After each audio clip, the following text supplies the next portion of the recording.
அது நான் என்னவா அப்போ வந்து ஐயோ மியூசிக் அவங்கள இழுத்துருச்சு, இல்லை அந்த படம் அவங்கள இழுத்துருச்சு, இல்லை அவங்கள தாக்கம் இழுத்துருச்சு, அப்படி தான் போயிருந்தது.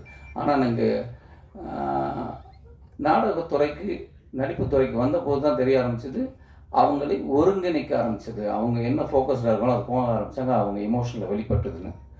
அப்படி தான் இந்த படம் பார்க்குறேன். நான் கிட்டத்தட்ட என்னுடைய படங்களை வந்து ஒரு ஒரு தடவை 2 தடவை பார்த்துட்டு அதுக்கப்புறம் எனக்கு என்ன தெரியும்னா, படத்தை விட என்னோடய ஃப்ளா தெரியும், என்னுடைய குறைகள் தெரிய ஆரம்பிச்சு. நான் அதை தான் நோட் பண்ணிகிட்டு இருப்பேன்.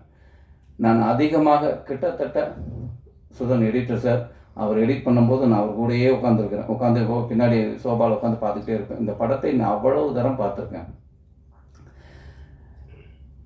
இந்த படம் பார்க்கும்போது எனக்கு இன்னைக்கு வரையும் என்னால் அதுலேருந்து மீள முடியல. இந்த படம் பார்க்கும்போது அத்தனை பேருக்கும் இது கண்டிப்பாக நான் உங்களை வந்து இந்த படம் ரிலீஸ் ஆகி ஓடினதுக்கப்புறம் உங்களை நான் சந்திக்க தான் போகிறேன். நீங்கள் இப்போ கேட்கலாம். கண்டிப்பாக இதை பார்த்த அனைவரும் நீங்கள் அதுக்குள்ளே போயிடுவீங்க, உங்களை கனெக்ட் பண்ணிப்பீங்க. ஏன்னா இது வந்து நம்ம படம், இது ஒருத்தரோட படம் இல்லை, இங்கே இருக்கிற எல்லாரோடைய படம். இங்கே மட்டும் இல்லை, எங்கெல்லாம் பார்க்குறோமோ இந்தியாவில் இருக்கிற அத்தனை மனிதர்களோட படம். ரொம்ப அற்புதமாக எடுத்திருக்காங்க. அப்படி நான் ஒரு பிரச்சனையை என்னுடைய நடிப்பு தொழில் மூலமாக சொல்கிறதுக்கு ஒரு வாய்ப்பு கிடச்சிருக்கு.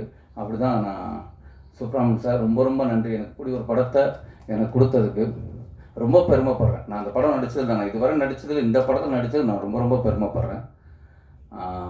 அப்புறம் இதில் முக்கியமாக நான்